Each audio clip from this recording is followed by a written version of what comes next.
All right, everybody. Welcome to our Facebook Live. Just want to make sure with our new setup here, sorry it took us a few minutes, we're in our new studio, and I think this is our first Facebook Live in here. I'm with Haley, who does our marketing, and she's off camera. And Hello. if you have certain questions, she's going to ask it. We're going to do these Facebook Lives now kind of regularly every Thursday, unless I'm out of town. And the idea is with each one is kind of to, teach you about a new technique or how a technique was inspired. And I wanted to start the first one with these tile scenes. So as you can see, I have a whole stack of them here. I think over the last 20 years, Anita has done, I don't know, probably 50, maybe even more tile scenes. And they range from, like this one that you see on the table in front of me, which is, beautiful house on a, with trees and foliage around it, and to Noah's Ark, and other more folksy kind of quilt scenes, to wildlife, to Moses, and I'm going to kind of go over some of these bit by bit. But the first, like why I was inspired to do these scenes 20 years ago, and still to this day, is our hoops are kind of limited in size. So when you have an embroidery hoop, back then in 2004, the jumbo size that you paid top dollar for back then was 6 by 10. So at best, if you were an expert and bought the most expensive machine you could buy for home embroidery, your hoop size was 6 inches by 10 inches. So it was kind of limiting. And back then, I was one of the first embroiderers to ever do designs that, as a stock design, that you could download for that size. I mean, back then, if any of y'all were doing this as a hobby in 2004, the average design was 4 by 4. It'd be like a little strawberry or a little flower, a monogram, personalized. It wasn't really used for like decor, like the way we do it now. So, or, a jumbo back then, I remember, a jumbo design in 2004 was like 5 by 7. And you're like, wow, this design is so big. And a lot of the digitizers back then were, hobbyists or people that just like happened to buy Palette or whatever software was available and kind of put these designs together. Well, at the time, in 2004, I was working in New York in the garment industry, designing embroidery that was, for jackets and things like that. And the designs were like much larger. And when I started working in the home industry, I remember the first event I did, I think was in like Fort Walton Beach, Florida. And I saw the machine. I'd never seen a home embroidery machine until then. So this is, 20 years ago, plus years ago. And, they showed me, I'm like, wow, this is amazing. And my first question was, well, how big is the hoop? And they said, well, the hoop is this big. And my first thought was, well, kind of needs to be bigger to do really cool things. So when I started the Need a Good design, a big part of that was to do large designs. And if you look at our very first collection that I did, I think it's called, Tropical Leaves. So it's like a palm tree and, palm fronds and things like that. And they were 6 by 10 designs, and Winter Wonderland. And I still remember like all of those first collections where it was just me sitting behind my screen, and, one person stitching them out, and I was doing the covers and the photography, and it was, it was not the best, but the designs were amazing.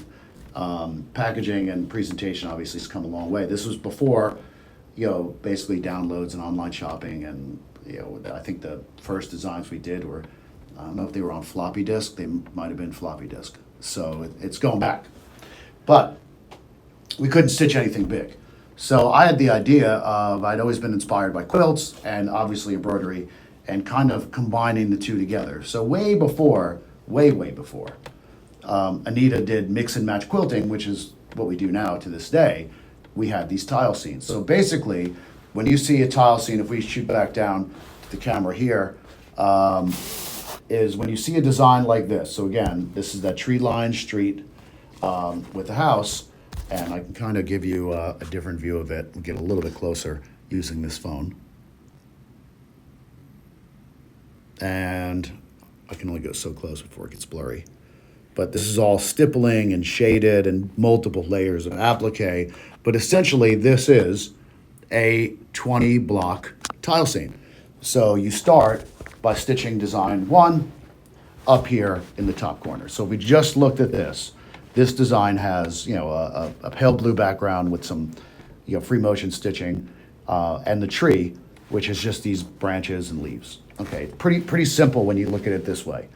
Block two, kind of the same thing, sky and tree branches. When we get to block three, we start to get to the top of the house, trees, etc. And these are all created as separate embroidery designs.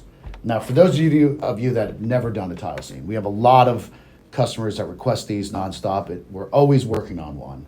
But there are a lot of you that have never done one because you think it's intimidating. And in a lot of ways, they're really simple. You just have to look at it at like one design at a time. So this whole design might have like 60 colors of thread in it, but there's not one block where all 60 colors are used. So when we break this down, you have a couple shades of green here and a couple shades of brown and blue. And that's, one block, two blocks, three blocks. And then we introduce a new color in some of these, but it might not be in every block. And a lot of people, once they create one, they can't get enough of these because, you can frame them, you can hang them on the wall, you can incorporate them into a quilt. It is truly the best way to create, a tapestry or a piece of artwork for your home. And I'm going to flip through some of the different ones and kind of talk about the challenges. So from a digitizer's point of view, if you look at the first ones I've created, I think the first tile seam was called Floral Tile Seam. And when I first did that, I remember, because the artwork is big. So it's like a big painting, the actual size of this. And then I scan this painting in and kind of draw these boxes in it. And I digitize one of these at a time. So they digitize one at a time, and then, as a digitizer, you pray they line up. I mean, that's a big part of it, is how do these seams line up when you stitch it together? We'll get to that shortly. If you have any questions, feel free to ask them. We'll answer the questions at the end when I'm kind of done with this presentation. So it's intimidating at first, but once you do one block, you stitch the next block. You do not have to do them all at the same time.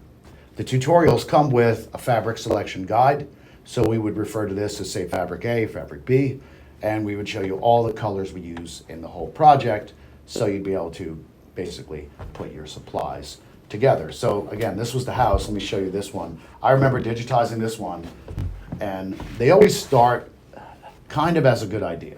I'm like, we should do a Noah's Ark, and I meet with my artists and illustrators, and they'll draw it, and I start digitizing it, and every little palm frond, if I show you like closely, they were all done. This is a great shot, like individually. So there's a ton of artistic detail in every one of these blocks. Each feather of the macaw is done kind of one at a time. And I was like, okay, yeah, Noah's Ark, this is going to be great. I know this came out a few years ago. I think I had Bren was a baby, my daughter. And I was like, I'm going to make another one of these for home. And I did, but she wasn't really as excited about it, being that she was a baby. Now she loves it, 6 years later, I guess. But technically, digitizing these is very complicated. Everything has to be approached a certain way, and I have to carry that same artistic style throughout this piece. This is another 20 block Noah's Ark. So this is more realistic, where the water's shaded, the animals are all shaded, every monkey shaded, rabbits, there's tons of stuff here. This design in particular has a lot of colors, but it's truly a work of art when it's finished. Oh, this is a throwback. This came out before Game of Thrones, so we were doing dragons before dragons were like the coolest. Came out, a while back. And what's different about this one is I wanted this one to kind of look more like a framed painting. So this is only 6 blocks. So 1, 2, 3, 4, 5, 6. And then it has this embroidered frame that has dragons in it as well. It's tough to see because they're tonal, but you can see them when I zoom in on the camera here. So we have the House of Targaryen border there, and we have the big dragon. And the border, I believe, in the original collection, this is a recolor. I believe the dragon was red and the border was gold when I did this. Well, this is a much more approachable tile seam because it only has 6 blocks, and you don't have to add the frame. You could just do this and create a banner or something like that. And there's so much realism in this. It's pretty cool. So this is like the dragon, so 6 block tile scene. This one's also interesting. This one just came out recently, and what I like about this is it almost looks like the old-fashioned samplers you would buy, and you'd show your different techniques. And we have, hot air balloons with quilts on them, and a mountain scene, and prairie, and downtown America, and all that. Really cool. Much easier than some of the other ones because it has a more whimsical look. There's not tons of shading in the individual objects. So you'll have, roosters and cows and horses, but each one of them doesn't have, 4 colors in it. So it's a much more approachable tile scene. It doesn't have as many, colors as you think. This one just recently came out, but it's really a way to do a giant painting quilted without that separation of individual blocks. So I was saying that was the inspiration back then, is, well, how do we, as embroiderers, stitch something giant that's impressive, that's beyond that 6x10 hoop? So the first tile scene, again, was floral. I think it was Christmas. Santa's Ride was like my personal challenge to do all that stippling. And again, this is a really long time ago, and these techniques haven't been done. And without a doubt, over the last 20 years, it's been our number one medium of how do people kind of interpret designs, and you could hang this in your home and say, I made this, and it's impressive. Not that cocktail napkins and monograms and tea towels and children's sweatshirts aren't impressive. Those are fun to do, but this truly is like a project that you could show people and they'll go, wow. It becomes an heirloom, I truly think. I have a dozen of them at home, and my wife hangs them every holiday. This is also a newer one, and this one's really cool. Same thing. If you look at this, you'll see all of this detail. All the deer is shaded, lots of colors in the water. A lot of this detail that you see in here is done with light fills and applique. So it's really deceiving. I do, from a digitizing point of view, what would be considered a cheat to save stitching and make them run faster. And what that means is you would have an applique in the background of the deer, and then I would put light feathery stitches on top of it, and then it looks like there's a lot of thread, but in reality it's a lot of light fill. So most of the tile scenes have quite a bit of applique in here. You have blue applique, gray applique, gold, orange, and what might seem like, oh, this is a pain, I have to cut all these appliques, it actually makes it much easier to stitch, because if I didn't have appliques, something that's 60,000 stitches would be 150,000 stitches. So in reality, it saves a lot of time. But the way that these trees turned out are truly beautiful at the top. All that shading and depth and dimension.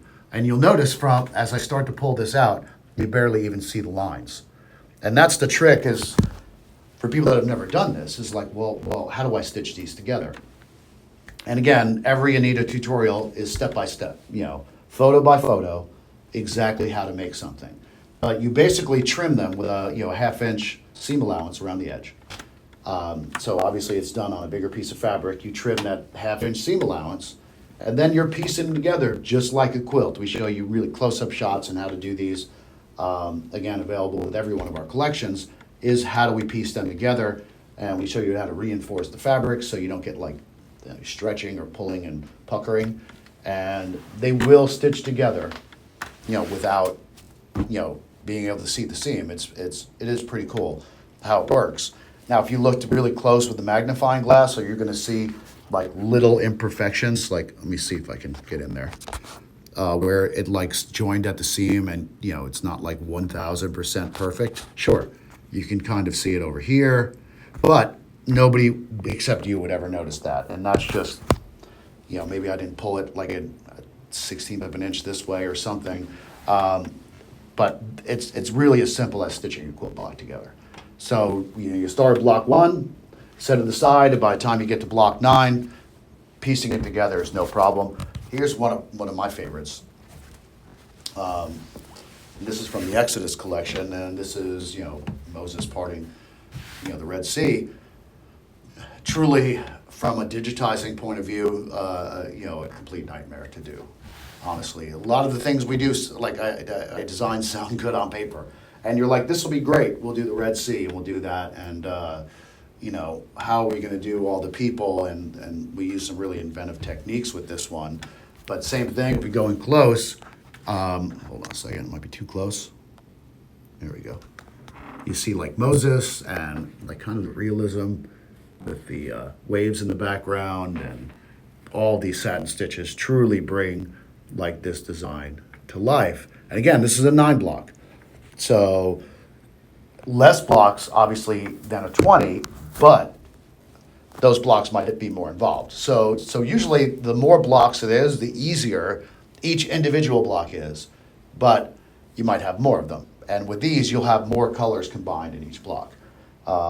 So as the hoops did get bigger, when they went to like 8 by 12 and 9 by 14, our tile scenes got bigger. So the amazing part about this is that if you still have that machine from 20 years ago, that's a 6 by 10, these designs are all compatible with it. We include the tile scenes in multiple sizes. So there's like an A, B, C, D, and then like a double A and a triple A with some of the newer ones, which accommodates that larger hoop. So if you have a 20-year-old machine, you can do the 6 by 10 version of this, and if you have a brand new machine, you can do the largest version. And that's what's really cool about these scenes is, as your machine changes, the collection you bought 5 years ago, well, now maybe you can create the bigger size. So all the sizes are always included along with the tutorial with every one of our directions. But we get lots of requests for tile scenes. I'm sure I'm gonna get some more today. Now, that's basically how they work, is don't be intimidated. They're not as hard as they look. You're just looking at, generally when we look at something, we look at the whole design at once and we go, wow, that's a lot. But if you break it down and look at each individual portion of it, it's way more digestible on, like, I can do this.